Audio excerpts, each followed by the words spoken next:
அனைத்துலக உயிரோடை தமிழ் ILC தமிழ் உயிரோடை தமிழில் அன்பர்களே, இலக்கின் சிந்தனை வாராந்த இலக்கு இணைய இதழில் பிரசுரிக்கப்படும் ஆசிரியர் தலையங்கம் அதனுடைய விளக்கத்தை உயிரோடை தமிழ் உறவுகளுக்கு வாரந்தோறும் அடுத்து வரும் நிகழ்ச்சியாக இலக்கின் சிந்தனை இடம்பெறுகிறது. இந்த நிகழ்ச்சியில் எங்களோடு தமிழ் அறிஞர் மூத்த ஆய்வாளர் ஃபெட்டிமார் மாஸ்டர் அவர்களும் போரியல் ஆய்வாளர் அரசு அவர்களும் இணைந்து விளக்கத்தை தரும் நிகழ்ச்சியாக இந்த நிகழ்ச்சி இடம்பெறுகிறது. எங்கே கலையத்தில் இருவரும் இணைந்திருக்கிறார்கள். வணக்கம் மாஸ்டரோடு. வணக்கம் கலாஞானி. வணக்கம் அரசு. வணக்கம் அரசு அவர்களே. வணக்கம் மாஸ்டர். வணக்கம்.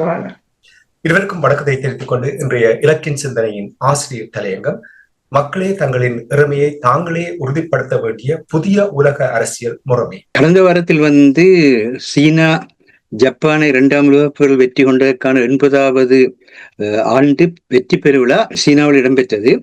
அதில் இதுவரை உலகம் கண்டிராத சீனாவின் புதிய ஏவுகணைகள், போர் விமானங்கள், நீர்மூழ்கி கப்பல்கள் ஆகியவை காட்சிப்படுத்தியவாறு 12,000 படையினரின் அணிவகுப்புடன் உலங்கு வானூர்திகள் நீதி வெல்லும், அமைதி வெல்லும், மக்கள் வெல்வர் என்ற வரிகள் பொறிக்கப்பட்ட பட்டிகைகளை போர் உலங்கு வானூர்திகளில் பறக்கவிட்ட நிலையில் சீன, ரஷ்ய, வடகொரிய தலைவர்களுடன் 20க்கும் மேற்பட்ட உலக தலைவர்கள் அணிவகுப்பு மரியாதையில் பங்கு பெற்ற சீனாவின் அரசு தலைவர் ஷி ஜின்பிங் தலைமையில் அந்த விழா நடைபெற்றது. இந்த நேரத்திலே அங்கவர் சீன அதிபர் ஷி ஜின்பிங் உரையாற்றுகையில், உலகம் ஒருபோதும் காட்டாட்சி சட்டத்திற்கு திரும்பக்கூடாது, அது பலவீனமானவர்களை வலிமையானவர்கள் சுரண்டும் இடம், சீன மக்களின் எழுச்சியை யாரும் தடுக்கவோ அழிக்கவோ முடியாது, நாங்கள் ஒருபோதும் பயப்பட மாட்டோம், உலகை வழிநடத்தும் நாடுகளில் சீனா ஒன்று என புதிய உலக அரசியல் முறைமை தோற்றம் பெற்று விட்டதை, அது பன்முகத்தன்மையானதாக இருப்பதை உலகத்துக்கு பிரகடனப்படுத்தினார். இதனை அமெரிக்காவினை அழிக்கும் கூட்டாக கருதிய அமெரிக்க அரசு தலைவர் சீன, ரஷ்ய, வடகொரிய முக்கூட்டுக்கு கிண்டலாக வாழ்த்து தெரிவித்துவிட்டு இந்தியாவையும் சீனா ரஷ்யாவிடம் அமெரிக்காவிடம் இழந்து விட்டதாக கூறி அமெரிக்காவின் பாதுகாப்பு அமைச்சினை அமெரிக்காவின் யுத்த அமைச்சாக அறிவித்தார். அமெரிக்காவின் நிலைப்பாட்டுக்கு எதிர்வு கூறலாகவே இன்று மனிதகுலம் அமைதி அல்லது போர், உரையாடல் அல்லது மோதல், வெற்றி அல்லது வீழ்ச்சி என்ற தெரிவை எதிர்கொண்டுள்ளது என சீன அரசு தலைவர் கூறினார்.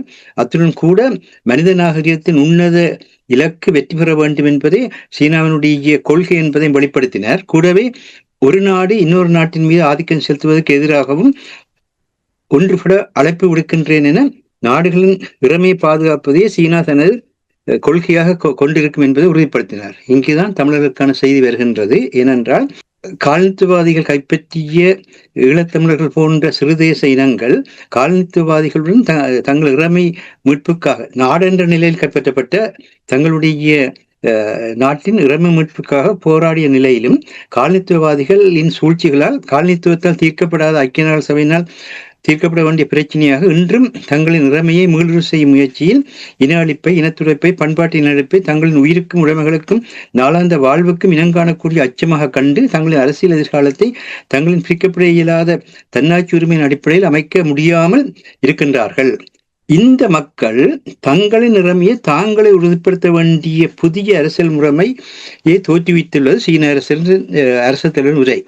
இதுதான் இலக்கினுடைய இவ்வாறு கருத்தாக இருக்கின்றது. என்னன்னு சொன்னால், நாடுகளுக்கு மட்டும்தான் அவர் பாதுகாப்பு கொடுப்பேன் என்று வெளிப்படையாகவே சொல்கின்ற விடயமானது இவ்வாறான சிறு தேச இனங்கள் தங்களுடைய நாட்டினை இழந்து நிற்கின்ற நிலையில் அவர்கள் அதனை இறமையை மீளுறு செய்கின்ற தன்மைக்கு உதவியாக இருக்காது என்பது வெளிப்படை. இப்படியான நேரத்தில் ஈழத்தமிழர்கள் எவ்வாறு இதனை எதிர்கொள்ளலாம் என்பதற்கும் சீனாவின் அரசு தலைவரின் பேச்சில் விடை உள்ளது. இன்று மனிதகுலம் தேர்வாக கொண்டுள்ளதாக சீன அரசு தலைவர் கூறும் மனிதகுலத்துக்கான தேர்வுகளில் ஈழத்தமிழர்கள் அமைதி அல்லது போர் என்பதில் அமைதியையும், மோதல் அல்லது உரையாடலையும், வெற்றி அல்லது வீழ்ச்சி என்பதில் வெற்றியையுமே தங்களின் தேர்வுகளாக கொண்டு செயற்பட வேண்டியவர்களாக உள்ளனர். அவை 3 விஷயங்கள் செய்யப்பட வேண்டும் என்று தெளிவாக சொல்லியிருக்கின்றார். ஒன்று நாங்கள் அமைதியான முறையில் ஜனநாயக வழிக்கூடாக செயற்பட வேண்டும் என்ற ஒரு நிலை இருக்கிறதையும், அந்த தன்மையின் பொழுது உரையாடல் தான் இங்கு முக்கியத்துவம் பெறும் என்பதை அவர் வெளிப்படுத்தி இருக்கின்றார். இதற்கு ஈழத்தமிழர்கள் தங்களிடையே இவற்றை முன்னெடுப்பதற்கான உரையாடல்களை தாயகத்திலும் அனைத்துலகிலும் வாழும் ஈழத்தமிழரை தொடங்கி அதன் விரிவாக்கமாக தங்களின் வீழ்ச்சியை தடுக்க தங்களின் இறமையை உறுதிப்படுத்துமாறு உலக நாடுகளின் மக்களுடன், முக்கியமான விடயம், மக்களுடன் உரையாடல்களை உபயோகப்படுத்தினாலே தங்களுக்கான பாதுகாப்பான அமைதியை மீளுற்பத்தி செய்ய முடியும் என்பதை இலக்கின் இவ்வாறு எண்ணமாக உள்ளது. இதற்கான ஆளணி செயலணி குழுக்களை ஈழத்தமிழர்கள் வேகமாக அமைக்க வேண்டும் என்பதே இலக்கின் அழைப்பாகவும் உள்ளது. இந்த செப்டம்பர் 7ஆம் நாளுடன் யாழ்ப்பாணம் சுண்டுக்குழி மகளிர் கல்லூரி எதிர்வகுப்பு மாணவி கிருஷாந்தி குமாரசாமி தேர்வு எழுதிவிட்டு வீட்டுக்கு திரும்பும் வழியில் சந்திரிகா பண்டாரநாயக்க கால ஸ்ரீலங்கா இராணுவம் அமைத்திருந்த பரிசோதனை சாவடியில் ஸ்ரீலங்கா இராணுவத்தினரால் பாலியல் வன்முறைக்கு உள்ளாக்கப்பட்டு இனப்படுகொலை செய்யப்பட்ட 29ஆம் ஆண்டை இன்று செம்மணி சித்தப்பாத்தில் இதுவரை கிடைக்கப்பெற்ற 240 மனித எலும்புக்கூடுகளின் நீதிக்கான ஓலத்துடன் சேர்த்து ஈழத்தமிழர்கள் தாயகத்திலும் உலகங்களும் மீள்நிலைவேந்து செய்கின்றார்கள்.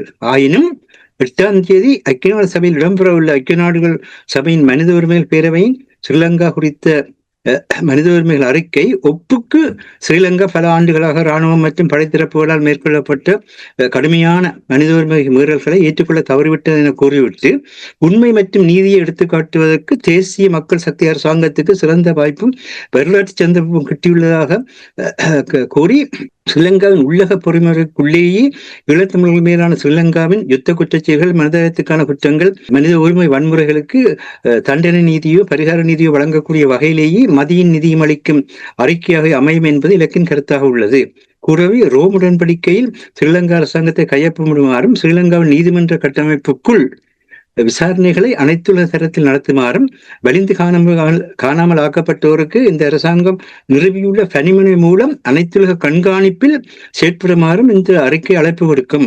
இந்த அறிக்கைக்கு அமெரிக்காவினது மேற்குலக நாடுகளின் ஆதரவை தேடும் வகையிலேயே சீனாவின் ஷங்காய் ஒத்துழைப்பு அமைப்பு மாநாட்டிலோ அல்லது சீனாவின் ஜப்பான் மீதான வெற்றியின் 80வது ஆண்டு பெருவிழாவிலோ சீன ஆதரவு அரசான ஸ்ரீலங்காவின் தேசிய மக்கள் சக்தி அரசாங்கம் தான் கலந்து கொள்ளாது நடுநிலை வைத்துள்ளது என்பது இன்று ஆய்வாளர்களின் கருத்தாக அமைகின்றது.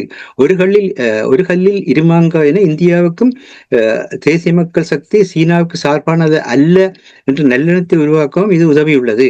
ஐரோப்பிய ஒன்றிய நாடுகள் சீனாவுடன் நெருங்கிய பொருளாதார தொடர்புடைய இத்தாலியுடன் கடந்த வாரத்தில் ஸ்ரீலங்காவின் பிரதமர் முதன்முறையாக கூட்டு கலந்துரையாடல் நடத்தி அதன் வழி ஐரோப்பிய ஒன்றியத்தின் ஆதரவையும் ஸ்ரீலங்கா புறமுயற்சித்திருக்கின்றது. இவைகள் எல்லாமே ஈழத்தமிழர்கள் செயலணிகளை அமைத்து தங்கள் எதிர்காலத்தை முன்னெடுக்க வேண்டும் என்பதை உறுதிப்படுத்துகின்றன என்பதை இலக்கின் இவ்வாறு ஆணித்தரமான எண்ணம். மேலும் வெளிநாடுகளுக்கு ஒரு நாட்டின் மக்களின் நிலைமையை பாதுகாக்கும் நோக்கை விட தங்கள் நிலையை முக்கியம் என்பதற்கு உக்ரைனில் பேரழிவு தொடர்கின்ற நிலையில் 26 ஐரோப்பிய நாடுகள் சமாதானத்தின் பின்னர் பாதுகாப்புக்கென உக்ரைனின் நிலைகளை முயற்சிப்பதும் பலஸ்தீனிய தேசத்துக்கான அங்கீகாரத்தை இவ்வாரத்தில் பிரான்ஸ் உட்பட மேற்குள்ள நாடுகள் சில செய்ய இருக்கின்ற நிலையிலும் பலஸ்தீன மக்களின் இருப்பே இல்லாதாக்கப்படுவதும் சாட்சியங்களாகின்றன. இந்நிலையில் எந்த நாட்டிலும் தங்கி நில்லாது தங்கள் மக்களிலேயே தங்கும் செயலணிகள் காலத்தின் தேவையாக உள்ளது என்பதை இலக்கு வலியுறுத்தி கூற விரும்புகிற அதே நேரத்தில் இன்று காலை கடைசியாக கிடைக்கின்ற செய்திகளின்படி, அதாவது இன்று சனிக்கிழமை காலை கடைசியாக கிடைக்கின்ற செய்தியின்படி மோடி அமெரிக்காவின் வர்த்தக போர் நிறுத்தம் செய்துள்ளதாக இந்தியாவின் முக்கிய தொலைக்காட்சியாக NDTVயே இன்று காலை தலைப்பு செய்தி போட்டிருக்கின்றது. அதனை பார்க்கின்ற பொழுது இந்தியாவும் அரசியலில் நண்பர்களோ பகைவர்களோ இல்லை என்ற நிலையில் தங்களுடைய ஆட்சியின் நலனை மையப்படுத்தி செயற்படுகின்றார்கள் என்பது தெளிவாகின்றது. இவற்றையெல்லாம் பார்க்கின்ற பொழுது நாங்களும் எங்களுடைய மக்களின் நலனை மையப்படுத்தி மண்ணினுடைய பாதுகாப்பை இறைமையை மக்கள் இந்த மண்ணங்களின் சொந்த மண் என்பதுதான் இறைமை, வேறொரு வழியை சிந்திக்க வேண்டாம். அந்த வகையிலே இந்த செயலணிகளை உருவாக்கி செயல்படுவதற்கான ஒரு சந்தர்ப்பமாக இந்த மாதத்தை பயன்படுத்த வேண்டிய தேவை மட்டுமல்ல, இந்த வருடம் முழுவதும் செயல்பட வேண்டிய தேவையும் கூட ஏற்பட்டிருக்கின்றது என்பதுதான் இலக்கின் கருத்தாக இருக்கின்றது. செயலணி இது தமிழகை பொறுத்த மட்டும் முக்கியமானதாக பார்க்கப்படுகின்றது. உலகம் பூரா வாழுகின்றவர்கள் நாங்கள் அடிக்கடி கூறியிருக்கின்றோம், துறை சார்ந்தவர்கள் இருக்கிறார்கள், தரம் வாய்ந்தவர்கள் இருக்கிறார்கள், பொருளாதார வசதிகள் இருக்கின்றது. இவற்றை வைத்துக் கொண்டு சரியாக இவர்கள் கட்டமைப்பார்களாக இருந்தால் நான் நினைக்கிறேன் தமிழர்கள் ஒரு பெரிய ஒரு பங்கை வகிக்கலாம் என்று நம்ம இப்ப நீங்கள் கூறிய விடயங்களை இப்ப சீனாவுடைய அதிபர் ஷி ஜின்பிங் அவர்கள் கூறிய விடயங்களை நீங்கள் சுட்டி காட்டீர்கள். நன்றி மாஸ்டர். இதை என்னுடைய மக்கள் முன்னுதாரணமாக செயல்பட வேண்டும் என்று கேட்டுக்கொண்டு அரசு மாஸ்டர் அவர்கள் கூறிய விடயத்தை பார்க்கும் பொழுது, அதாவது சீனா கூறுகின்ற இந்த உலக ஒழுங்கில் ஏற்படுகின்ற மாற்றங்கள் தொடர்பாக கூறும்பொழுது ஈழத்தமிழர்கள் மண்ணிலும் சரி புலத்திலும் சரி தங்களுடைய உரையாடல்களை தொடங்க வேண்டும் என்றால் அதை எவ்வாறு நடத்துவது? இந்த உரையாடல்கள் நிச்சயமாக முக்கிய உரையாடல்களின் ஊடாகத்தான் புதிய புதிய திட்டங்கள் உருவாகும். அவை இதை எவ்வாறு நடத்துவது என்று உங்களால் கூற முடியுமா? உண்மைதான். இப்ப மாஸ்டர் நிறைய விடயங்கள் சொல்லி சென்றிருந்தார். ஞாயிற்றுக்கிழமை கிருஷாந்தி குமாரசாமி அவர்களின் நினைவு தினம். இந்த நினைவு தினம் உண்மையில் தற்போதைய சூழ்நிலையில் மிகவும் ஒரு எழுச்சி பூர்வமாக நினைவு கூறப்பட வேண்டிய தினம். அங்குள்ள ஆலயங்களாக இருக்கலாம், தேவாலயங்களாக இருக்கலாம், அதில் அவை தொடர்பாக பிரார்த்தனைகள் நடத்தப்பட வேண்டும். அது மக்களின் கவனத்தை ஈர்க்க வேண்டும். அடுத்ததாக செம்மணியில் அந்த 240 மனித எச்சங்கள் கண்டெடுக்கப்பட்ட நிலையில் அங்கு ஏனென்றால் அந்த அகழ்வுக்கான முக்கிய காரணியாக அமைந்தவர் கிருஷாந்தி. அவரின் கேஸ் வந்த பிற்பாடுதான் இந்த செம்மணியில் இவ்வாறு ஒன்று அனர்த்தம் இடம்பெறுகிறது என்றே உலகுக்கு தெரிய வந்தது. தனது உயிரை கொடுத்தாவது அதை வெளியில் கொண்டு வந்தார். அது காலம் என்றும் கூறலாம். இப்ப அங்கு அது செய்யப்பட வேண்டியது. அவா படித்த பாடசாலை இருக்கிறது, சுண்டுக்குழி மகளிர்கள். அவர்கள் இங்கிருக்கிறார்கள், புலம்பெயர் தேசங்களில் எல்லாம் இருக்கிறார்கள். எத்தனை தடவை நினைவு கூர்ந்தார்கள் என்று எனக்கு தெரியாது. அட்லீஸ்ட் அந்த அவன் நினைவு தினத்திலாவது அவர்களாவது ஏதாவது ஒன்றை ஒழுங்குபடுத்த வேண்டும். பத்திரிகைகள் இருக்கின்றன. இப்ப நாளைய தினம் ஒன்று மிகவும் முக்கியமான தினம்.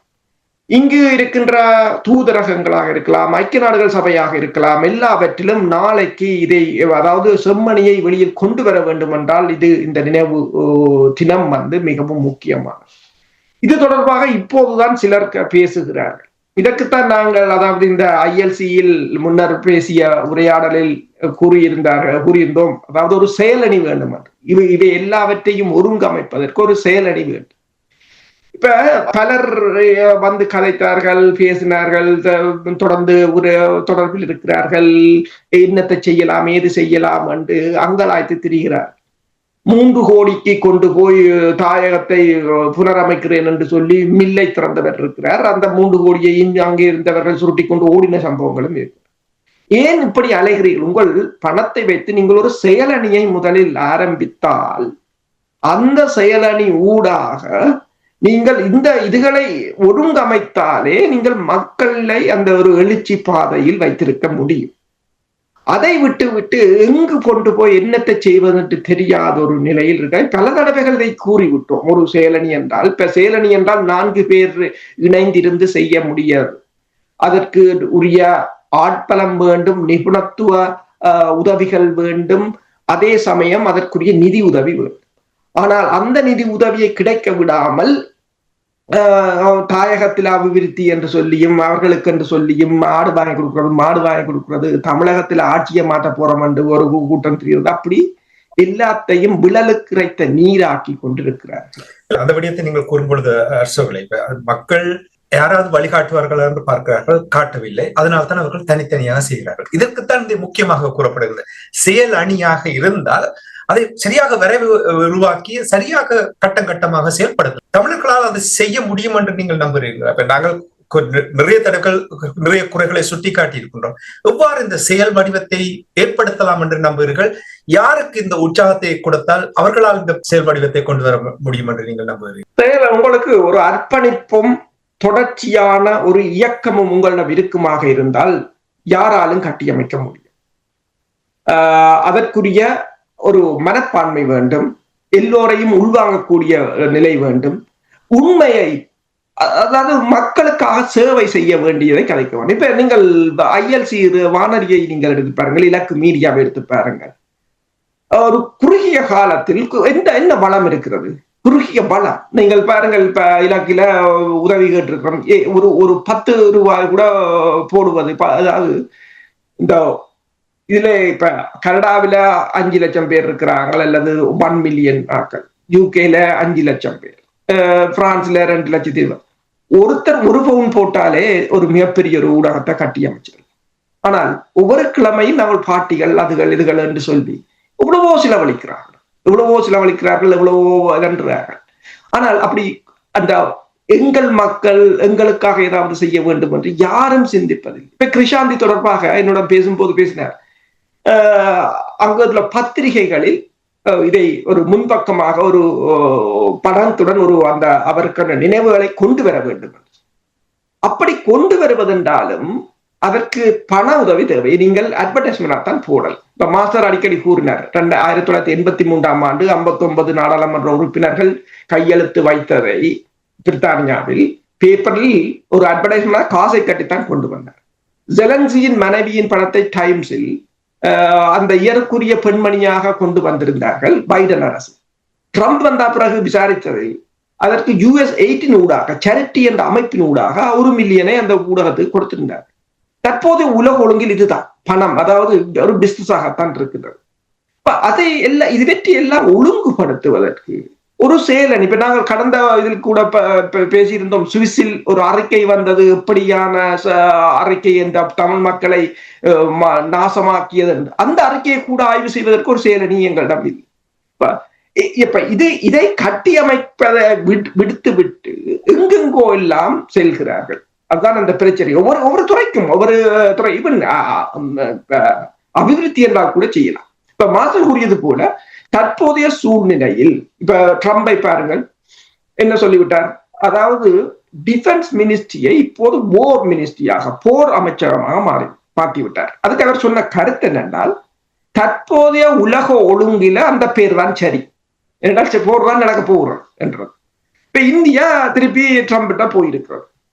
அப்ப இப்ப இந்தியாவை நாங்கள் பல தடவைகள் பேசி இருக்கின்றோம். இதை எங்கள் அமைப்புகளுக்கும் அரசியல்வாதிகளுக்கும் அவர்களுக்கு அது விளங்கும், ஆனால் விளங்காத மாதிரி தான் இருப்பார்கள். என்றால் அதை அவர்கள் ஒரு தரப்பு இங்க இருந்து தாங்களோட கலச காட்டுறது, அல்லது தாங்களுக்கு ஒரு பிரிஸ்டீஜ் என்று ஒவ்வொரு சங்க கடையில திறந்து வச்சுட்டு இருக்கிறார். அது வேறு. அங்க இருக்கிறவங்க அவங்க இலங்கை அரசிட்ட நாடாளுமன்ற உறுப்பினர் இலங்கை அரசிட்ட சம்பளம் வாங்கி கொண்டு இலங்கை அரசிட்ட வேலை செய்கிறார்கள். நாடாளுமன்ற உறுப்பினர் சம்பளம் வாங்கி அவங்களுக்கு அது ஒரு வாழ்க்கை. அவங்களுக்கு போய் தேசியவாதிகளாக நாங்கள் வருத்து கொண்டா அது எங்கட பிள்ளையாகத்தான். இப்ப பாருங்கள், ட்ரம்புக்கும் இந்தியாவுக்கும் பிரச்சனை வந்தோன்னு மோடி எங்க ஓடினார்? சீனாவுக்கு தான் ஓடினார். இப்ப ட்ரம்ப் வந்துட்டார். இதைத்தான் நாங்க சொல்லுகிறோம். நீங்கள் உலகத்துல இருக்க எத்தனை நாடு இருக்கின்றது, நீங்கள் இந்தியாவை வழக்கி கொண்டு வர வேண்டும் என்றால் என்ன செய்யணும்? நீங்கள் மோடி இந்தியா ஃபெலோ பண்ணுங்க, அல்லது இலங்கை அரசாங்கத்திட்ட. ஆனா யாரும் கேட்பதில்லை, அவங்களுக்கு தெரியும் அப்பெல்லாம் பண்ணணும்னு தெரியும். ஆனால் அப்படி போய் ஏன் பிரச்சனையை வாங்குவான்? அதான் என்னத்துக்கு பிரச்சனையை வாங்குவாங்க. போராட்டம் பண்றது என்னன்னா, நாங்கள் வீக்கெண்டில் ஒரு பார்ட்டி கொண்டாடுற மாதிரி, உங்களோட வேலையில் முடிஞ்சு, உங்களோட குடும்ப அலுவலர்கள் முடிஞ்சு, எல்லாம் முடிஞ்சு, எப்பயாவது நேரம் கிடைக்க நாங்கள் ஒரு 4 பேரை ஏமாத்தி காசை வாங்கி, நாங்களும் ஒரு அமைப்பை நடத்துறோம், ஒரு 5-10 பேர் ஏமாத்தி, எத்தனையோ பேர் ஏமாந்து காசை கொடுத்த ஜனம் இருக்கு, அவர்களை ஏமாத்தி காசை வாங்கி அதை கொண்டு போய் எங்கேயாவது நாட்டியமோ அதோ இதோ மீட்டிங்கோட வச்சு காட்டி போட்டு 16 வருஷத்தை கடத்திட்டோமா, இன்னும் ஒரு 20-10 வருஷத்தை கடத்தினா அவங்களுக்கு முடிஞ்சிடுவாங்க. அப்ப அது வரையும் அந்த கம்பெனியை ரன் பண்ணணும். அப்படி ஒரு நிகழ்வாக இருக்கிறது. இதையெல்லாம் மீறி நாங்கள் ஏதாவது செய்யணும் என்றும் கொஞ்சம் பேர் துடிப்பானாக்கள் இருக்கிறார்கள். அவர்கள் ஏதாவது அட்லீஸ்ட் இப்படியான ஒரு செயலணியாவது உண்மையில் அமைக்க வேண்டும். இப்ப நீங்க பாருங்கள், ஸ்காட்டிஷ் நாடாளுமன்றத்தின் அதாவது அந்த அசம்பிளியின் பிரதமர் கூறியிருக்கின்றார், அதாவது பலஸ்தீனத்தில் இடம்பெறுகின்ற அது இனப்படுகொலை என்ற உலகத்தின் கருத்தை தாங்கள் ஏற்றுக்கொள்வதாகவும், பலஸ்தீனத்தை ஒரு தனிநாடாக அங்கீகரிப்பதை தாங்கள் அதில் உறுதியாக இருப்பதாகவும், இஸ்ரேல் மீது பிரித்தானியா தொடர்ந்து அதிக தடைகளை கொண்டு வர வேண்டும் என்றும், தாங்கள் பிரித்தானியா இப்போது கொண்டு வந்திருக்கிற மட்டுப்படுத்தப்பட்ட தடைக்கு வரவேற்பதாகவும் ஒரு அறிக்கை வெளியிட்டிருக்கிறார். இப்ப உலகத்துல பல மாற்றங்கள் இடம்பெறுகிறது. இப்போ ஸ்காட்டிஷ் பாராளுமன்றத்தின் பிரதமர் நேரடியாகவே அறிவித்திருக்கிறார், தான் இனப்படுகொலை என்பதை ஏற்றுக்கொள்கிறேன் என்று சொல்லி. இவ்வாறு பல விடயங்கள் இருக்கின்றன, பல நாடுகள் இருக்கின்றன. நீங்கள் பல நாடுகளை அணுகலாம். அப்ப நாங்கள் அதுகளை விட்டு எதுவுமே செயலற்ற முறையில், இப்போ ஒருவர் ஐக்கிய நாடுகள் சபைக்கு கடிதம் எழுதினால் எல்லோரும் அங்கதான் கடிதம் எழுது, ஒருவர் ஒன்றுக்கு போற. இப்ப மற்றது என்ன பிரச்சனை என்று சொன்னால், பெருசளவில் இப்ப பல்கலைக்கழகமான காணாமல் போனோர் போராட்டத்தை பாருங்கள், எத்தனை பேர் கலந்து கொள்கிறார்கள். சரி, ஒரு கோயில் திருவிழாவை பாருங்கள், எத்தனை ஆயிரம் பேர் கலந்து கொள்கிறார்கள்.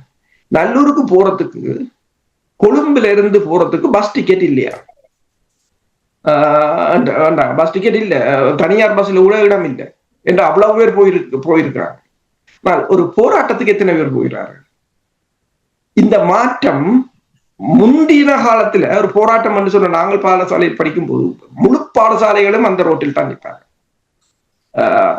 அந்த நேரத்தில் என்ன ஒவ்வொரு பாடசாலை இப்ப அனுரா எவ்வாறு அமைக்கிறாரோ ஒவ்வொரு பாடசாலைகள் ஒவ்வொரு சமூக நிலையங்களிலும் தங்கள் பிரதிநிதிகளை போட்டு ஒரு குழுக்களை அமைத்து அவர்களை எவ்வாறு வழிநடத்துகிறாரோ இதே பாட்டுதான் முந்தியும் ஒவ்வொரு பாடசாலைகளிலும் பிரதிநிதிகள் என்றார்கள். ஒரு போராட்டம் என்றால் மாணவர்களுக்கு விளங்கப்படுத்துவார்கள், அவர்களை அழைத்து செல்வார்கள், அதை ஒரு வலுப்படுத்துவார்கள்.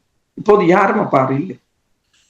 உண்மைதான் நீங்கள் கூறுகின்ற விடயங்கள் நாங்கள் அடிக்கடி பேசியிருக்கின்றோம், நிறைய தலைவர்கள் இங்கே உரையாடி இருக்கின்றோம்.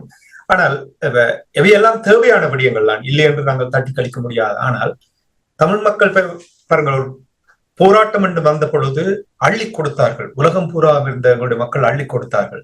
அதனுடைய உண்மைத்தன்மையை புரிந்தார்கள், அதற்கு முழு ஆதரவை வழங்கினார்கள். ஓகே, சர்வதேசத்தினுடைய சதியினால் அந்த போராட்டம் முடிவுக்கு வந்திருந்தாலும் இந்த போராட்ட பாதையை முழுமையாக அவதானித்து அதனுடைய முக்கியத்துவத்தை புரிந்து கொண்ட தமிழ் மக்கள் ஏன் இதை தொடர்ச்சியாக இப்ப ஜனநாயக வழி போராட்டம் அதைத்தான் உலக நாடுகள் விரும்புகின்றது.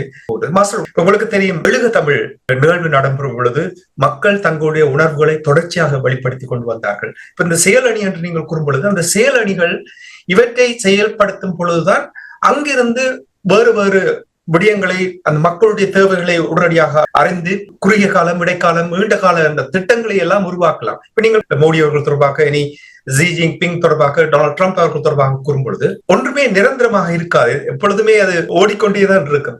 இப்ப இதே எவ்வாறு இப்ப உங்களுக்கு தெரியும், நாளை இப்ப அரசு அவர்கள் கூறினார், நீங்களும் உங்களுடைய ஆசிரியர் தலையங்கத்தில் கூறியிருக்கிறீர்கள் கிருஷாந்தி குமாரசுவாமி வழக்கு. இவையெல்லாம் ஒரு முக்கியமான விடயம். கிட்டத்தட்ட 250க்கு மேல் இப்பொழுது உடலங்கள் கண்டுபிடிக்கப்பட்டிருக்கிறார்கள். இதை எவ்வாறு கையாள வேண்டும், இந்த காலகட்டத்தில் இதை என்ன செய்யலாம்? நீங்கள் மிக முக்கியமான விடயத்தை தொற்றுகின்றீர்கள். அதாவது அரசாங்கம் அல்லது அரசியலை தலைமை தாங்கி நடத்துகின்றவர்கள் ஒரு நாளும் இந்த நாங்கள் சின்ன வயதுல பள்ளிக்கூட புத்தகத்துல படித்த மாதிரி நீதி, நேர்மை, உண்மை இவற்றை பாதுகாக்கின்ற செயற்பாட்டை செய்ய மாட்டார்கள். என்றால் இவற்றை பாதுகாக்கின்ற செயற்பாட்டை செய்கின்ற பொழுது அதிகாரத்தை உங்களால் நிறுவ முடியாது. அதிகாரத்தை நிறுவாத எந்த ஒரு ஆட்சியும் ஆட்சி செய்ய முடியாது. ஆகவே ஆட்சியில இருப்பவர்கள் தங்களுடைய அதிகாரத்தை பலப்படுத்துவதற்கான செயல்முறைகள் தான் செய்வார்கள். அப்படி செய்கின்ற பொழுது முன்னால் இருக்கின்ற மக்களினம் தனக்கு இன்றைக்கு இருக்கின்ற உலக பாதுகாப்பு முறைமைக்கு, இன்றைக்கு இருக்கின்ற உலக சந்தைக்கு, இன்றைக்கு இருக்கின்ற உலக அறிவியல் தொழில்நுட்ப எழுச்சிக்கு தங்களால் ஆன பங்களிப்பு வழங்கக்கூடிய நிலையில் இருந்தால்தான் அவர்களை ஒரு சமூகமாக கருதி, ஒரு இனமாக கருதி அவர்களுடனான தொடர்பாடுகளை மேற்கொள்வார்கள். இதுதான் செயலணிகளுடைய முக்கியத்துவம். செயலணிகள் என்பது தனியே அரசியலை பேசுகின்ற ஒரு விடயம் இல்லை. அங்க பிள்ளை, இங்க பிள்ளை, அதுல பிள்ளை, இதுல பிள்ளை, எண்ணில பிள்ளை, உன்னில பிள்ளை, நீயா நான் நடத்தி போட்டு போறான்னு இப்ப நடந்து கொண்டிருக்குது. இதெல்லாம் ஒரு பிரயோசனம் பெறாது, ஒரு பயனும் ஏற்படாது. அதுக்கு மாறாக செயலணிகளுடைய முக்கியத்துவம் என்னென்றால், எங்கெங்கு மனித வலி இருக்கிறது, எங்கெங்கு பொருளாதார எழுச்சிக்கான சூழ்நிலைகள் இருக்கின்றன, எங்கெங்கு மூலதனம் இருக்கின்றது, இவற்றை இணைப்பதன் மூலமாக அந்த மக்களினுடைய பலத்தை வெளிக்கொண்டு வருவது. அப்படி வெளிக்கொண்டு வருகின்ற பொழுதுதான் மற்ற உலக நாடுகள், உலக அமைப்புகள், வர்த்தகர்கள் இவர்கள் அவர்களுடன் தொடர்பு கொண்டு அவர்களுக்கு தேவையானவற்றை செய்வார்கள். பிரித்தானியா கிழக்கிந்திய கம்பெனி என்ற ஒன்றை நெதர்லாந்துக்கு எதிராக உருவாக்கியதன் மூலம்தான் ஆசிய நாடுகளுக்கு அங்கு அவர்கள் வர்த்தகத்துக்கு வளர்ச்சி ஏற்படுத்தினார்கள். கடல்பட பொருளாதாரத்துக்கு வளர்ச்சி ஏற்படுத்தினார், இல்லை என்று இல்லை. அற்புதமாக வளர்ச்சி ஏற்படுத்திய பின்பு அங்கிருக்கிற மக்களுக்கு எங்கெங்க என்னென்ன சிக்கல் இருக்கோ அதுக்கெல்லாம் தாங்கள் செலவிட்டு அவர்களுக்கு உதவும் அவர்களை தங்கள் பக்கமாக மாற்றி கடனை கொடுத்து, காசை கொடுத்து, அதை திருப்பி தராவிட்டால் வரியத்தான்னு சொல்லி நாடுகளை பிடித்து கொண்டு போனார்கள்.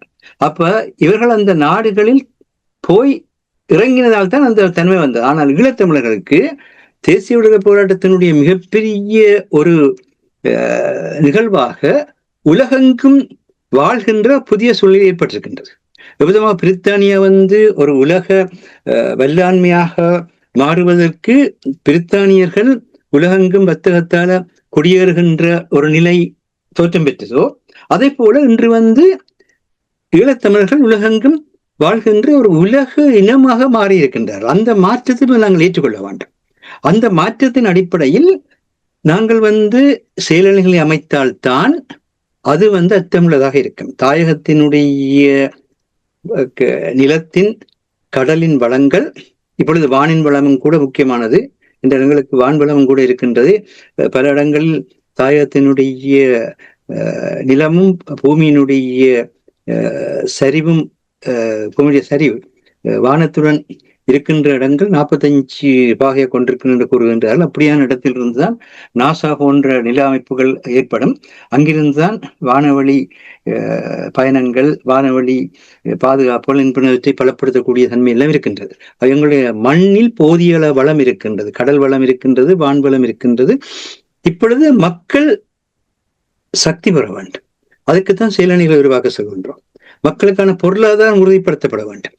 இங்கு ஆக்ஸ்போர்டில் தமிழ்நாட்டினுடைய முதலமைச்சர் ஸ்டாலின் அவர்கள் தந்தை பெரியாருடைய 120வது ஆண்டையொட்டி இங்கு தந்தை பெரியாருடைய உருவப்படம் ஒன்றை திறந்து வைத்து உரையாற்றினார். அதில் கூட அவர் சொன்னார், பெரியாரியம் என்றால் என்ன என்று யாராவது கேட்டால் அவர்களுக்கு நாம் அறிமுகப்படுத்த வேண்டிய அடிப்படையில் என்னவென்றால் சுயமரியாதை, பகுத்தறிவு, சமதர்மம், சமத்துவம், மானுடப்பற்று, இரத்த பேதம் இல்லை, பால் பேதம் இல்லை, சுய முன்னேற்றம், பெண்கள் முன்னேற்றம், சமூக நீதி, மதசார்பற்ற அரசியல், அறிவியல் மனப்பான்மை என்று பெரியாரை அறிமுகப்படுத்த வேண்டும் என்று கூறினார். பரந்து விரிந்த அறிவையும் பகுத்தறிவையும் இணைக்க வேண்டும் என்று கூறினார். எல்லாம் கூறுகின்றீர்கள். இதைத்தான் தேசிய தலைவர்களும் தன்மானம்தான் இனமானம்தான் முக்கியமானது என்று கூறினார். இனமானம் உயிரை விட மேலானது என்றெல்லாம் கூறினார். என்னன்னு சொன்னால், இந்த சுயமரியாதை தான் தமிழருடைய தன்மை. அதை பெரியார் வெளிப்படுத்தினார். ஆனால் தமிழர்களுடைய காலாதி காலமாக இருந்து வருகின்ற தன்மை. ஆனால் இந்த சுயமரியாதையுடன் வாழ்வதற்கான ஒரு தன்மையை மக்கள் பெறுவதாக இருந்தால், சுயமரியாதையுடன் வாழ முற்படுகின்ற மக்களுக்கான செயலணி பலங்கள் வேணும். அந்த நிலைமை இல்லையே, கையேந்தி தானே நிற்கிறார்கள். அது என்னத்தால் வருகிறேன்னு சொன்னால், நாங்கள் தங்கி வாழ்வதன் மூலம் நாங்கள் வாழலாம் என்ற ஒரு தன்மையை சிறு வயதிலிருந்தே பெற்றுக்கொண்டு வரோம். ஐரோப்பிய ஆக்கத்தில் தங்கி வாழ்ந்து வாழ பழகினோம். சமஸ்கிருத ஆக்கத்தில் தங்கி வாழ்ந்து அடுத்த உலகத்துக்கு ராக்கெட்ல போக பழகி இருக்கிறோம் கடவுள்கிட்ட. சரியா? விவிதமான இந்த தன்மைகளுக்கு ஊடாக தங்கி வாழ்தல் என்று நீங்கள் இருந்தீர்களா இருந்தால் கட்டாயம் நீங்கள் ஏமாறுவீர்கள், ஏமாற்றப்படுவீர்கள். அதை நீங்கள் தங்கி வாழ்பவர்கள் உங்களை பயன்படுத்துகின்ற பொழுது கட்டாயமாக நீங்கள் நேர்த்தியை செய்ய மாட்டார்கள். இன்றைய பார்த்தீர்களா இருந்தால், இப்ப சீனாவோட இந்தியாவினுடைய இன்றைய உறவாடலின் முக்கியமான தன்மை என்னன்னு சொன்னால், இந்த இமயமலை பிரதேசத்தில் சீனாவினுடையவும் இந்தியாவுடைய எல்லைகள் பிரித்தானிய காலத்தில் இருந்து அதுக்கு முற்பட்ட காலத்தில் இருந்து கூட ஒரு தெளிவான முறையில் வகுக்கப்படவில்லை, நிர்ணயிக்கப்படவில்லை. இதனால்தான் இந்தியாவுக்கும் சீனாவுக்கும் இடையிலான எல்லை பிரச்சனைகள் வந்து கொண்டிருக்கின்றன. அந்த வகையில் தான் பார்க்கின்ற 2003ஆம் ஆண்டில் அப்போதைய பிரதமர் அடல் பிகாரி வாஜ்பாயின் சீன விஜயத்தின் போது விசேட பிரதிநிதிகள் பேச்சுவார்த்தை தொடங்கப்பட்டது. 23 சுற்று பேச்சுவார்த்தைகள் இதுவரையில் நடந்த நிலையில் குறிப்பிடத்தக்க வெற்றியும் அடைந்தனர். இந்திய சீன எல்லை பிரச்சனையை தீர்ப்பதற்கான அரசியல் அளவுருக்கள் மற்றும் வழிகாட்டுதல்கள், கொள்கைகள் குறித்த ஒப்பந்தம் 2005ஆம் ஆண்டில் கையெழுத்தானது. 24வது சுற்று பேச்சுவார்த்தையாக கடந்த மாதம் 19ஆம் தேதி அஜித் தோவல் மற்றும் வாங்கி சந்தித்தன் பின்னர் தான் இந்திய பிரதமருடைய சீனா செல்கின்ற சங்காய் ஒத்துழைப்பு மாநாட்டுக்கு போகின்ற தன்மை ஏற்பட்டது. சங்க ஒத்துழைப்பு அமைப்புக்கு இந்தியா தலைமை வகித்த வரலாறும் கூட இருக்கின்றது. ஆகவே அந்த பகுதியில் தான் அவர்கள் முக்கியத்துவம் எடுத்து தங்களுடைய தேவை, அந்த எல்லைகளை தாங்கள் இரு நாடுகளுக்கும் இடையிலான ஒரு ஏற்புடைய தன்மைக்கூடாக நிர்ணயித்ததன் பின்னர் செயற்பட வேண்டும் என்று அங்கு சென்றார்கள். அதே நேரத்தில் இந்தியாவினுடைய பொருளாதார எழுச்சியில் அது முன்னாள் நிதியமைச்சர் சிதம்பரம் அவர்கள் தெளிவாக கூறிய விடயம், அமெரிக்காவினுடைய மூலதனம் தான் முக்கியமாக அந்த பொருளாதார எழுச்சி காரணமாக இருக்கின்றது. அமெரிக்காவுடைய மூலதனம் விலத்தப்படுமாக இருந்தால், அல்லது அமெரிக்காவினுடைய இந்திய அமெரிக்க வர்த்தகம் பாதிக்கப்படுமாக இருந்தால், இந்தியாவில் பொருளாதார நெருக்கடி ஏற்படும் என்பது எல்லாருக்கும் தெரிந்த விடயம். இந்த இந்தியா இதையுமே தன்னுடைய சொந்த பணத்தில் உற்பத்தி செய்து தன்னுடைய சொந்த கருவிகளை பயன்படுத்தி வாழவில்லை. இப்போ ரஷ்யாவிடமிருந்து அவர்கள் இந்த எண்ணெயை பெறுவது கூட ரஷ்யாவிலிருந்து தான் ரஷ்யாவில் தான் இந்தியா வந்து பெருமளவினால வான்நிலை தரநிலை ஆயுதங்களை கருவிகளை பெறுகின்றார்கள். ஆகிய அவர்கள் அந்த உறவையும் பேண வேண்டியிருக்கின்றது. ஆகிய ஒவ்வொரு இடத்திலும் இப்பொழுது இன்று காலை பார்த்தீர்களா இருந்தால் மோடி திரும்பவும் வந்து அமெரிக்க அரசு தலைவர் கூப்பிட்ட பொழுது தொலைபேசி எடுக்க மாட்டேன் என்று 4 முறை கைவிட்டவர். இந்த சீனாவுக்கு போயிருப்பது நடந்தது. கைவிட்டவர் இப்பொழுது அமெரிக்காவுடன் மீளவும் தன்னுடைய இணைப்பை தொடங்குகிறார். ஏனென்றால் இங்கே எது முக்கியம் என்றால் மண்ணும் மக்களும் வாழ்வதற்கான முறை தோற்றிக்கப்பட வேண்டும். இதில் வந்து இதுதான் எங்களுடைய தேசத்தின் அண்டன் பாலசிங்கம் தெளிவாக கூறினார்கள், அரசியலில் நண்பனும் இல்லை பகைவனும் இல்லை என்று.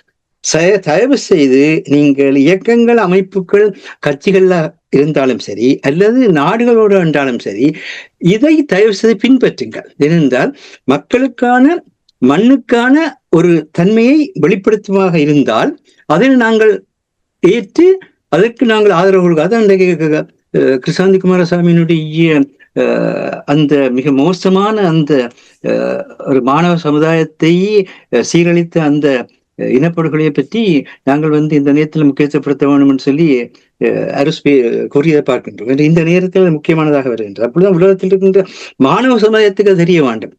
ஒரு தேர்வு எழுதிவிட்டு தன்னுடைய எதிர்கால கனவுகளுடன் பல்கலைக்கழக பூம தேர்வு எழுதிவிட்டு வந்து கொண்டிருந்த ஒரு இளம் மாணவியினுடைய நிலை என்னவானது என்பதை மாணவர்கள் அறிகின்ற பொழுது மாணவ சமுதாயம் நிச்சயமாக அதற்கான ஒரு எதிர்வினையை செய்வதற்கு தயாராகும். நாங்கள் அப்படி செய்வதில்லை. இதான் இங்கே இருக்கின்ற பிரச்சனை. கட்சி தலைவர்களுடனும் அரசாங்க தலைவர்களுடன் நீங்கள் போய் கைகுலுக்க ஒன்றுமே நடக்காது. இவர்கள் எல்லாரும் அரசாங்கத்தில் கை கொடுக்கின்றார். ரஷ்யா பார்த்தீங்கன்னா ரஷ்யா வந்து உக்ரைனில் வந்து யுத்த நிறுத்தம் ஏற்பட்டால் அதன் பின் 26 நாடுகளை கொண்டு போய் அங்கு உக்ரைனுடைய பாதுகாப்புக்காக நிறுத்துவதற்கு பிரான்சின் தலைமையில் இந்த ஐரோப்பிய நாடுகள் பல ஒன்று கூடி முடிவெடுத்த பொழுது ரஷ்யா நேரடியாக கூறியது. ஏனென்றால் உக்ரைனில் நேட்டோ படைகள் நிலை கொள்ளக்கூடாது என்பதுதான் இந்த போராட்டத்தினுடைய தொடக்கமாகவே இருந்தது. இப்பொழுது அதனை வேறொரு வடிவத்தில் அங்கு ஐரோப்பிய படைகளை நிலைநிறுத்துவதற்கான ஒரு தீர்வைத்தான் இவர்கள் கொண்டு போகின்றார்களே தவிர உக்ரைன் மக்களுடைய பாதுகாப்பையோ அல்லது உக்ரைன் மக்களுடைய இன்றைக்கு நடைபெற்றுக் கொண்டிருக்கின்ற போர் அழிவுகளையோ நிறுத்துவதற்கான ஒரு வேலையும் செய்யவில்லை. அதனால்தான் எந்த ஒரு வெளிநாடும் மக்களுடைய உரிமையை பாதுகாக்க முக்கிட மாட்டார்கள். மக்கள் தாங்கள் தான் தங்களுடைய உரிமையை பாதுகாக்க வேண்டும். அமெரிக்கா கூட போர் நிறுத்தம் இல்லாமலே ரஷ்யாவும் உக்ரைனும் பேச வேண்டும் என்கின்ற கருத்தை வெளியிட்டது. அதே மாதிரி காசாவில் கூட போர் நிறுத்தம் இல்லாமலே நெத்தன்யாகுவினுடைய திட்டங்களை பலஸ்தீனிய மக்கள் கலந்துரையாடி ஏற்றுக்கொள்ளப் போகணும் என்ற வகையிலெல்லாம் பேசினார்கள். இதற்கெல்லாம் காரணம் என்னவென்று சொன்னால் இந்த உலக நாடுகளை நம்பி நிற்கின்ற நிலை தேவை. எதற்கு தேவை? வர்த்தகத்துக்கு தேவை. அறிவியல் தொழில்நுட்ப வளர்ச்சிகளுக்கு தேவை, இல்லைன்னு சொல்லவில்லை. ஆனால் உங்களுடைய ஆட்சிக்கு அவர்கள் ஒரு காலமும் உதவி செய்ய மாட்டார்கள் என்று அவர்களுக்கு தங்களுடைய ஆட்சியை நிலைப்படுத்துவதுதான் அவர்களுடைய நோக்கும் அவர்களுடைய போக்குமாக இருக்க வேண்டும். இல்லாட்டி அந்த நாடு வாழ முடியாது. இந்த உண்மையை உணர்கின்ற பொழுது இப்பொழுது அனுரகுமார திசாநாயகா பார்த்தீர்களா இருந்தால் யுத்தத்தினால் பாரிய இராணுவ முகாம்கள் இராணுவத்தில் அமைக்கப்பட்டிருந்தது. இனி ஒருபோதும் யுத்த ஆபத்து இல்லை, இனி யுத்தம் நடைபெறுவென இந்த காணிகளை நாங்கள் வைத்திருக்கவில்லை, எமது அரசாங்கம் யுத்தம் இனிமேல் நடக்காது, இருப்பதற்காக வேலை செய்து வருகின்றது. சில அரசாங்கங்கள் யுத்தம் நடைபெற்றாலும் நினைத்து காணிகளை வைத்திருந்தது. எனவே நாம் மக்களின் காணிகளையும் வீதிகளை மக்களின் பயன்பாட்டுக்கு விரைவாக வழங்குவோம் என்று யாழ்ப்பாணத்தில் வைத்து கூறினார்.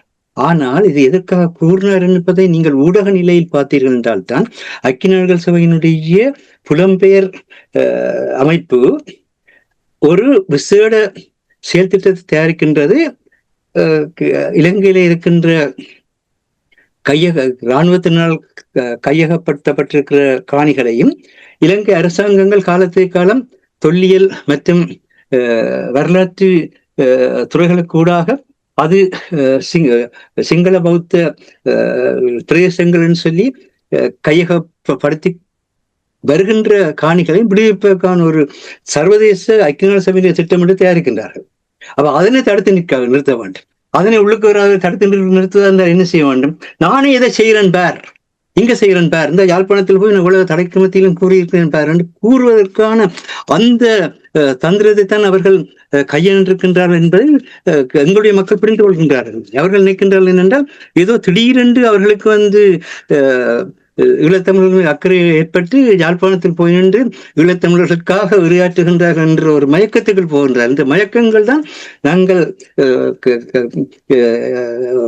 கடுமையான பாதிப்பை அடைவதற்கு காரணமாயிருக்கிறது. பாத்தீங்கன்னா வெளிநாட்டு ராஜதந்திரிகளுடன் மனித உரிமைகள் பேரவை தொடங்குவதற்கு முதல் கொழும்புல ராஜாங்க அமைச்சர் விஜித கிரத் நடத்திய மாநாட்டில அவர் என்ன சொல்றார்? வடக்கு கிழக்கு மாகாணங்கள் வாழும் தமிழ் மக்களுக்கு பல்வேறு பிரச்சனைகள் காணப்படுவதாகவும் அவற்றுக்குரிய தீர்வை பெற்றுக் கொடுப்பதிலும் பொருளாதார பிரச்சனைக்கான தீர்வுகள் நூலாக நிலையான அமைதி மற்றும் நல்லிணக்கத்தை கட்டியளிப்பதிலும் தாம் உறுதியாக இருப்பதாகவும், அதே போன்று பயங்கரவாத தடை சட்டத்தை நீக்குவதற்கு முன்னெடுக்கப்பட்டுள்ள நடவடிக்கை, நிகழ்நிலை காப்பு சட்டத்தை மறுசீரமைக்க நகர்வுகள், ஊழல் ஒழிப்பு செயற்திட்டம், கிளீன் ஸ்ரீலங்கா செயற்திட்டம், காணாமல் போன பற்றிய அலுவலகம் மற்றும் இழப்பீட்டுக்கான அலுவலகம் என்பன உள்ளடங்களாக உள்ளக கட்டமைப்புகளின் சமகால முன்னேற்றங்கள், சுயாதீன வழக்கு தொடர்ந்த அலுவலகத்தை ஸ்தாபிப்பதற்கான தீர்மானம் உள்ளிட்ட நகர்வுகள் பற்றி அங்கு எடுத்து தெரிவித்தார். ஏன் இந்த நேரத்தில் எழுப்பி பேசுகின்றார்கள்?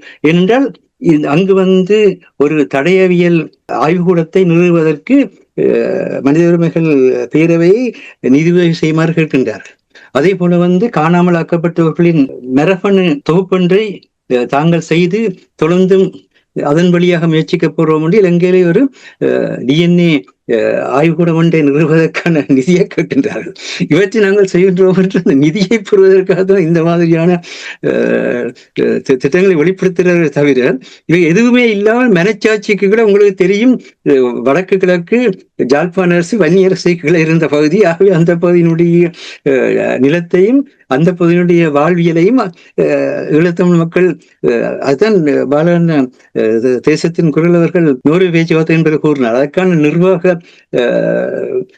பரவலாக்களை செய்து அவர்கள் அதனை முன்னெடுப்பதற்குரிய நிலையை செய்தால் சிங்கள மக்கள் தங்கள பக்கத்தினுடைய நிர்வாகத்தை முன்னெடுத்து நாட்டை பலப்படுத்திய பின்னர் இலங்கையினுடைய குடிமக்களாக இன்றிருக்கின்ற ஈழத்தமிழர்கள், சிங்களவர்கள், முஸ்லிம் மக்கள், மலைய மக்கள் எல்லாரும் ஒரு இடத்துல உட்கார்ந்திருந்து உங்களுக்கு என்ன, எங்களுக்கு இடையில என்ன சந்தேகம் இருக்கிறது, என்ன அச்சம் இருக்கிறது என்று பேசுவதன் மூலம்தான் உண்மையான ஒரு அரசியலமைப்பை உருவாக்கலாம் என்று பாலானனை கூறிய விடயம் இது. ஆனால் அதனை செய்யாது அங்க இவ கடந்த வாரத்துல கஜேந்திரகுமார் பொன்னம்பலம் அவர்கள் இந்திய ஸ்ரீலங்கா பாராளுமன்ற நட்புறவு குழுவின் சார்பாக டெல்லிக்கு சென்றார்கள். அங்கு போய் இந்தியா என்ன மாதிரியாக இந்த பாராளுமன்ற முறைமைக்கூடாக பாதுகாப்பான அமைதியான ஆட்சிகளை முன்னெடுப்பதற்கு வழி கூறுவது என்று போனார்கள். சரி, இப்போ வார 14ஆம் தேதி சுவிஸுக்கு வர இருக்கின்றார். சுவிஸ் அரசாங்கம் சுவிஸ் ஸ்ரீலங்கா பாராளுமன்ற நட்புறவு குழுவினூடாக தங்களுடைய அரசியலமைப்பு என்ன மாதிரியாக செயல்படுகிறது என்பதை வெளிப்படுத்துவதற்கு அழைக்கின்றார். ஆனால் இவர்கள் அங்கு போகின்ற பொழுதெல்லாம் ஒரு விடயத்தை சொல்ல மறுக்கிறார்கள். என்றால் இந்தியாவிலேயோ சுவிஸ்லேயோ சட்டத்தின் எல்லாரும் சமம் என்கின்ற நிலை இருக்கின்றது. நீங்கள் காலம் தாழ்ந்து நீங்கள் நீதியை பெறலாம், அது வேற விடயம். ஆனால் சட்டத்தின் முன் அனைவரும் சமம் என்கின்ற நிலை இந்திய அரசியலமைப்பிலும் இருக்கின்றது, சுவிஸ் அரசியலமைப்பிலும் இருக்கின்றது. அந்த நிபந்தனையின் பேரில் தான் பின்னர் எவ்விதமாக ஆட்சி அதிகாரத்தை பகிர்றது என்று பற்றிய பிரச்சனை வருகின்றது. ஆனால் இலங்கையில் இருக்கின்ற மிக பிரதான சிக்கல் நிலை என்னன்னு சொன்னால், சட்டத்தின் முன் சிங்கள பௌத்த உயர்நிலை, சிங்கள பௌத்தர்களுக்கு சேவை செய்யவே அரசாங்கங்கள் அமைக்கப்படுகின்றன என்கின்ற நிலை அரசியலமைப்பில் இருக்கின்றது. அந்த அரசியலமைப்பில் இந்த மாற்றத்தை செய்யாமல் நீங்கள் எந்த ஒரு அரசியல் அதிகார பேச்சுக்களை நடத்த முடியாது. அதனால்தான் அந்த சூழ்நிலை திரும்பவும் வரும் வரை அந்த சைக்காலஜிக்கல் கான்ட்ராக்ட், அதாவது அந்த உளவியல் உடன்பாடு இல்லை என்கின்ற நிலையில், அரசியலில் இல்லை என்ற நிலையில் நிர்வாக பரவலாக்கத்தை செய்து நிர்வாக பரவலாக்கத்தூடாக மக்களுடைய வறுமையை அறியாமையை போக்குவதன் மூலம் மக்களை பலப்படுத்தி, அதே மாதிரி சிங்கள மக்களுடைய, முஸ்லிம் மக்களுடைய, மலைய மக்களுடைய அறியாமையும் வறுமையையும் கூட நீக்குவதற்கான தன்மைகளை செய்துவிட்டு பிறகு நாங்கள் உட்கார்ந்திருந்து அரசியல் தீர்வை பற்றி பேசுவோம் என்றுதான் தேசத்தின் அன்றின் பாலசிங்கம் அவர்கள் கூறினார்கள். அதை இன்றிருக்கின்ற யாருமே அதை கவனத்தில் எடுக்கவில்லை. தேவை ஏற்பட்டால் ஸ்ரீலங்கா அரசாங்கத்துடனே பேச வேண்டிய நிலைமை வரும் என்றால் ஸ்ரீலங்கா அரசாங்கத்துக்கு கீழ் தான் சர்வைவல் மெக்கானிசம் என்ற நிலையில், தப்பி வாழ்ற பொறிமுறை என்ற நிலையில் ஈழத்தமிழர்கள் என்று வாழ்ந்து கொண்டிருக்கின்றார்கள். அவருடைய இன்றைய வாழ்வு முக்கியம். அவருடைய உடல், அவர்களுடைய உயிர், அவர்களுடைய நாளாந்த வாழ்வு பாதுகாக்கப்பட வேண்டிய நிலை இருக்கிறது. இன்று பாதுகாக்கப்பட வேண்டிய நிலை இருக்கின்றது. ஆனால் அதற்காக வேண்டி தேவை ஏற்பட்டால் ஸ்ரீலங்கா அரசாங்கத்தை ஈழத்தமிழுடைய அரசாங்கம் கொண்டு உலக நாடுகளும் உலக அமைப்புகளும் கூறிக்கொண்டிருக்கின்றன. அதை எங்களால் மாற்ற முடியாத நிலை இருக்கின்றது. அது மாற்றப்பட வேண்டும் என்பது வேறு விடயம். இந்த கணத்தில் அவ்விதமாகத்தான் இந்த ஐக்கிய நாடுகள் மனித உரிமைகள் பேரவை கூட இன்று அணுகிக் கொண்டிருக்கின்றது. அதை ஈழ மக்களுக்கான அரசாக வைத்துக் கொண்டுதான் அந்த அரசுக்கான சீர்திருத்தங்களை செய்வதன் மூலம் அங்கு ஒரு சமூகத்துக்கான பாதுகாப்பை அளிப்பதற்கு முயற்சிக்கின்றார்கள். ஆனால் நாங்கள் அந்த நிலையில் மக்களுடன் தெளிவாக பேசாமல் எதுவுமே செய்ய முடியாது. இதுதான் செயலணி என்று கூறுகின்றோம். அதாவது ஒவ்வொரு தேசிய தலைவர்கள் என்ன கூறினார்கள்? புலம்பெயர் நாடுகளில் வாழும் மக்களிடம்தான் அவர் இந்த பொறுப்பை கையளித்தார். புலம்பெயர் நாடுகளில் வாழும் மக்களுக்குத்தான் என்று இலங்கையில் தாயகத்தில் இருக்கின்ற மக்களை விட அதிக சுதந்திரமும் அதிக பொருளாதார பலமும் அதிக அறிவியல் தொழில்நுட்ப வர்த்தக ஆற்றல்கள் இருக்கின்றன. நாங்கள் என்ன செய்கின்றோமா? நாங்கள் எந்த வகையில் அது செயற்படுகின்றோம்? எந்த பொருளாதார திட்டங்களை இவ்வளவு காலத்துக்கு வகுத்திருக்கின்றோம்? எந்த சமூக ஒன்றுபடுத்தல் திட்டங்களை வகுத்திருக்கிறோம்? இந்த அளவுக்கு சிங்கள மக்களுக்கும் முஸ்லிம் மக்களுக்கும் மலைய மக்களுக்கும் இந்த சூழ்நிலையில் எடுத்து விளக்குகின்ற கடமைகளை செய்திருக்கின்றோம். எந்த அளவுக்கு ஊடகங்கள் தாயகத்திலே இருக்கின்ற சாதாரண மக்களுடைய வாழ்க்கையை நெறிப்படுத்துகின்ற பணிகளை செய்கின்றோம்? இவைகளைத்தான் செயலணிகளாக உருவாக்க வேண்டிய தேவை வருகின்றது என்றால், இப்பொழுது எல்லா நாடுகளுமே ஸ்ரீலங்காவை இலங்கையினுடைய அரசாக ஏற்றுக்கொண்ட நிலையை செயற்படுகின்றார்கள். யாருமே இதிலிருந்து எந்த ஒரு மாற்றத்தையும் இப்பொழுது ஏற்படுத்த மாட்டார்கள். இதனை நீங்கள் ஆயுத புரட்சியின் மூலமாக கூட செய்ய முடியாத உலக சூழ்நிலை இருக்கின்றது என்பது உங்களுக்கு தெரியும். அவ்விதமான ஒரு சூழலில்தான் சீன அரசு தலைவர்கள் மிக தெளிவாக சொல்லியிருக்கின்ற உரையாடல்களை ஆரம்பியுங்கள் என்று. நீங்க உரையாடல்களை ஆரம்பிப்பதாக இருந்தால் அந்த உரையாடல்களை பேசுவதற்குரிய ஆவணங்களை தயார் செய்து விட்டீர்களா?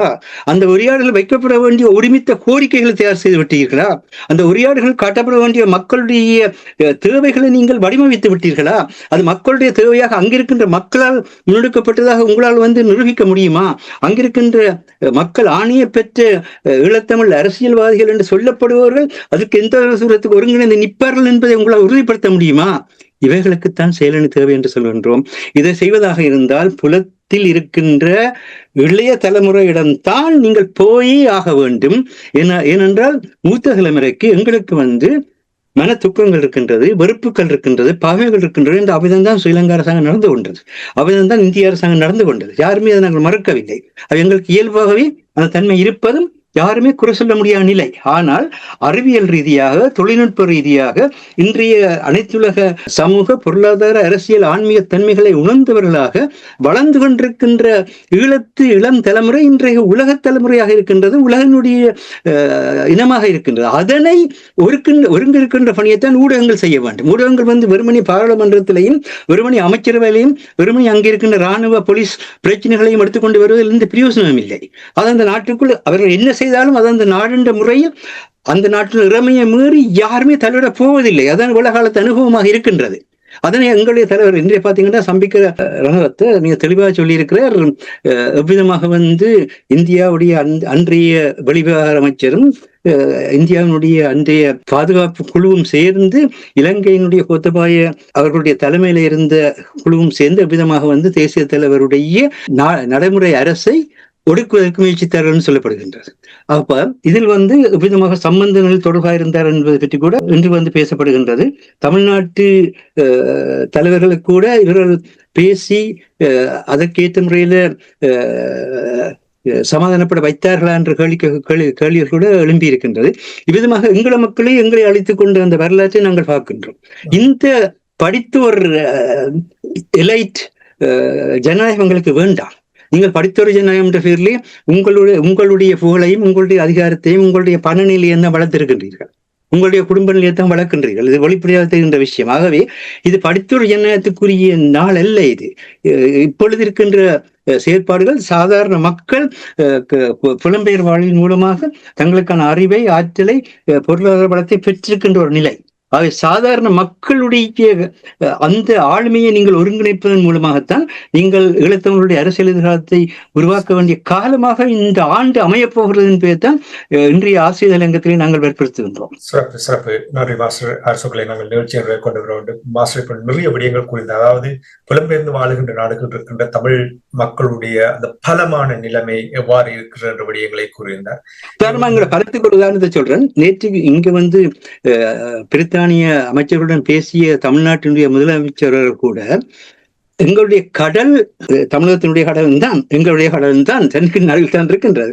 எங்களுடைய கடலை எவ்விதமாக நாங்கள் பொருளாதாரத்துக்கும் பாதுகாப்புக்கும் பயன்படுத்தலாம் என்று தான் பேசியிருக்கின்றார். அது எங்களை வச்சுதான் போகின்றது. இன்றைக்கு சிங்கப்பூரில் போய் மோடி அவர்கள் பேசுகின்ற பொழுது அந்த மலாக்கா நீரணை எவ்விதமாக இந்தியாவும் தென்கிழக்கு ஆசிய நாடுகளும் சேர்ந்து ரோந்து மூலம் பலப்படுத்தலாம் என்று தான் பேசுகின்றார். எங்களுடைய கடலினுடைய முக்கியத்துவம் எங்களை உலக வரைபடத்திலே மிக முக்கியமான தேசியமாக வைத்திருக்கின்றது. உண்மையுடன் செயற்படுங்கள் என்பதை தான் நாங்கள் கூறுகின்றோம். நன்றி மாஸ்டர். வளங்கள் இருக்கின்றது.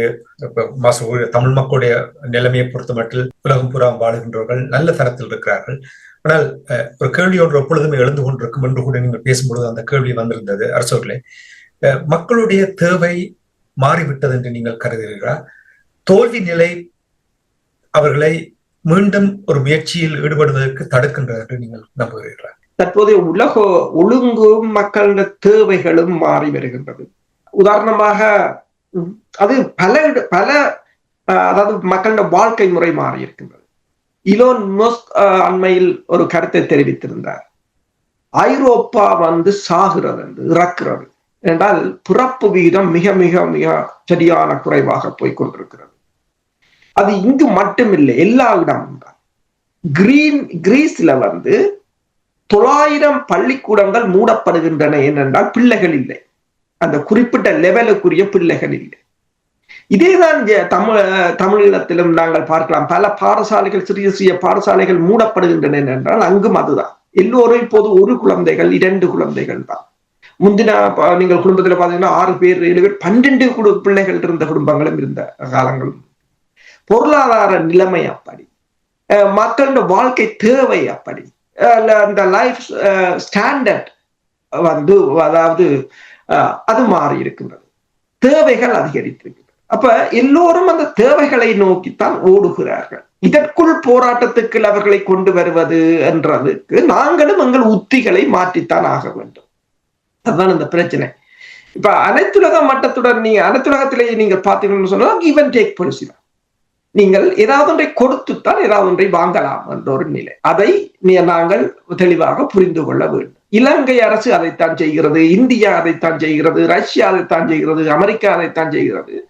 அப்ப நாங்கள் இன்னமும் 80ஆம் ஆண்டு 70ஆம் ஆண்டு பூகோள அரசியலை படித்து போட்டு இருக்க முடியாது. கரண்டாக வாரதை நீங்கள் படித்துக் கொண்டிருக்க வேண்டும். அதுதான் டைனமிக் பொலிட்டிக்கல் என்பதும் ஜியோ பொலிட்டிக்ஸ் என்பதும் ஒரு டைனமிக் சேஞ்ச்.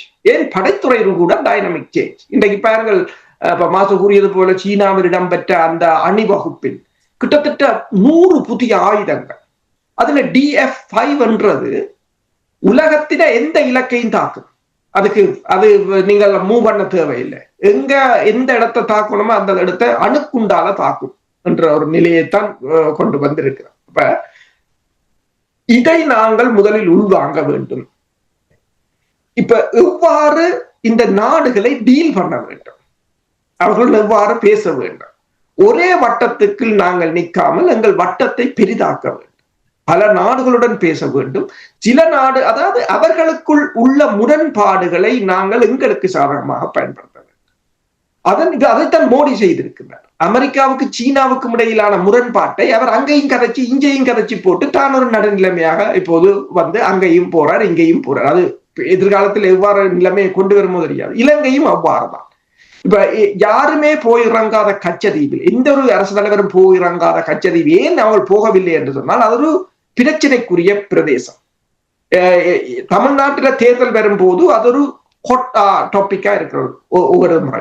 அப்ப அதுக்குள்ள போய் ஸ்ரீலங்கா அரசு தலைவர் யாரும் இறங்கினால் அது ஒரு இஷ்யூவாக வரும் என்றதுக்காக அவங்க தவித்து கொண்டுதான் இருந்தாங்க. ஆனால் அண்ணனுக்குமரா போய் இறங்கியது நேரடி போருக்கு தயார் என்ற மாதிரி தான். இப்ப ட்ரம்ப் கூறின மாதிரி, அதாவது டிஃபென்ஸ் மினிஸ்ட்ரியா வார் மினிஸ்ட்ரியாக மாத்தின போலவே கரண்ட் சிச்சுவேஷனை உணர்ந்து அன்புகுமரஜனாக நேரடியாகவே போர் பிரகடனம் தான் இருக்கின்றது. அதாவது மலாக்கா நீரிணையை எவ்வாறு அமெரிக்கா கைப்பற்ற போறோம் சொல்றோம், பனாமா கால்வாயை எவ்வாறு தாங்கள் கைப்பற்ற போவதாக கூறுகிறார்களோ, கிரீன்லாண்டை கைப்பற்ற போவதாக, அதே போல பாக்கு நீரிணையையும் இந்தியா கைப்பற்றி விடாமல் இருப்பதற்கான ஒரு முன்னகர்வாகத்தான் அதை பார்க்கிறார். அவர் போய் அங்கு இறங்கினதும் இந்தியாவுக்கு மிகப்பெரிய ஒரு பிரச்சனை. இந்தியா எங்கு ஓடினது? நிர்மலா சீதாராமன் ஓடினது யாரிடம் என்றால் மிலிந்த முரகடம் தான். மிலிந்த முரகடம் அவர் அங்கு போய் இறங்கி ஒரு மணத்தியாலத்துக்கு நிர்மலா சீதாராமன் மிலிந்த முரகடமிடம் ஓடி இருக்கிறார். மிலிந்த முரகட தான் இலங்கையில் ஆட்சி மாற்றத்தை ஏற்படுத்துவதற்கான பாத் ஃபைண்டர் என்ற ஒரு என்ஜிஓ. இப்ப பாருங்கள், இலங்கை அரசு கூட எவ்வாறு காயை நகர்த்துகிறது என்று சொல்லி இந்தியாவை அசைக்க வேண்டும் என்றால் என்ன செய்ய வேண்டும் என்பதை அவர்கள் தெளிவாக புரிந்து வைத்திருக்கிறார். ஆனால் இனி வரும் காலங்களில் மிலிந்த முரகடாண்ட விளையாட்டுகளும் சரி வராது என்று சொன்னால் அவரின் தோழரான ரணிலைத்தான் தூக்கி உள்ளுக்கு போட்டார். ரணில் இப்ப எல்லாரையும் விட்டு விட்டு ரணிலை தூக்கியது என்னென்று சொன்னால் யார் கிங் மேக்கர் என்றதுதான் பிரச்சனை. எங்க செக்மேட் என்று சொல்லுவாங்க. இவர்கள் எதிர்கட்சிகள் எல்லாம் போட்ட திட்டத்துக்கு வைக்கப்பட்ட ஒரு செக்மேட். அவ எல்லாம் ஆடி போயிருக்கிறாங்க. இலங்கையில ஊழல் செய்யாதவர்கள் எவரும் இல்லை. அப்ப இப்ப 2600 கோப்புகள் அனுராண்ட மேசையில இருக்கா ஊழல் பயிலு. இப்ப ஆரையும் எந்த நேரமும் தூக்கலாம் இல்லை. அப்ப இது அவங்க அந்த கரண்ட் பொலிட்டிக்கல் சிச்சுவேஷன் உணர்ந்து அந்த மூவை எடுத்திருக்கிறார். அதே போலதான் தமிழ் மக்களை பொறுத்தவரையில் நாங்களும் இந்த தற்போதைய சூழ்நிலைகளை உணர்ந்து அதற்காக எங்கள் காய்களை நகர்த்த வேண்டும். நன்றி அரசுகளே. அதாவது தேவைகள் மாறும் பொழுது அணுகுமுறை மாற வேண்டும் என்று நீங்கள் கூறுகிறீர்கள். இதைத்தான் நாங்கள் இங்கே அடிக்கடி கூறிக்கொண்டு வருகிறோம். பாருங்க, அந்த அணுகுமுறையில் உடனுக்குடன் மாற வேண்டும். துறைசார் நிபுணர்களை கொண்டு வருவார்கள். ஏன்? அதை அறிந்தவர்கள், புரிந்தவர்கள், தெரிந்தவர்கள். இதற்காகத்தான் நாங்கள் தொடர்ச்சியாக கூறிக்கொண்டு வருகிறோம்.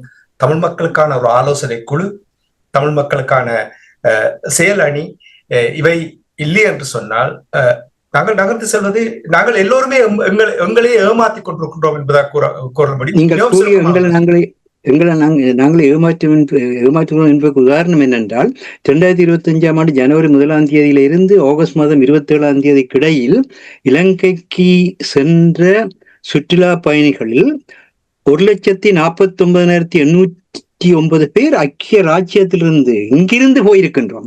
பார்த்துக் கொள்ளுங்கள், ஒரு கூட்டத்துக்கு 100 பேர் வருவதற்கு தயங்குகிற இனம் எங்களுடைய இனம். அது பெரும்பாலாக வாழ்ற இடம் ஐக்கிய ராஜ்யம். இந்த ஐக்கிய ராஜ்யத்திலிருந்து 1,49,809 சுற்றுலா பயணிகள் போயிருக்கின்றார்கள். அடுத்து ஜெர்மனியிலிருந்து 96,394 சுற்றுலா பயணிகள் போயிருக்கின்றார்கள். ஜெர்மனியிலிருந்து தான் இல்லாத வீரவசனம் எல்லாம் பேசப்படுற இடம். அங்கிருந்தான் இவ்வளவு தூரத்துக்கு சுற்றுலா பயணிகள் போயிருக்கின்றார்கள். அதே நேரத்தில் பிரான்ஸ்ல இருந்து 82,561 சுற்றுலா பயணிகளும், நெதர்லாந்திலிருந்து 47,213 சுற்றுலா பயணிகளும் போயிருக்கின்றனர். பாருங்கள், உங்களுடைய தன்னலம் எந்த அளவுக்கு இருக்கின்றது என்பதையும், பொது நலம் எந்த அளவுக்கு குறைந்து விட்டது என்பதையும், இது எங்களுடைய மக்களுடைய அறியாமை இருக்கிறது என்பதை, இந்த அறியாமையை நீக்குவதற்கும் இந்த வறுமையை நீக்குவதற்கும் தான் செயலணிகளை உருவாக்க சொல்கிறோம் என்பதையும் தெரிந்து கொள்ளுங்கள். நன்றி, வணக்கம். நன்றி மாஸ்டர். இதற்காகத்தான் அந்த கேள்வியை தொடுத்திருந்தேன். தேவைகள் மாறிவிட்டதா என்று கேட்டிருந்தேன்.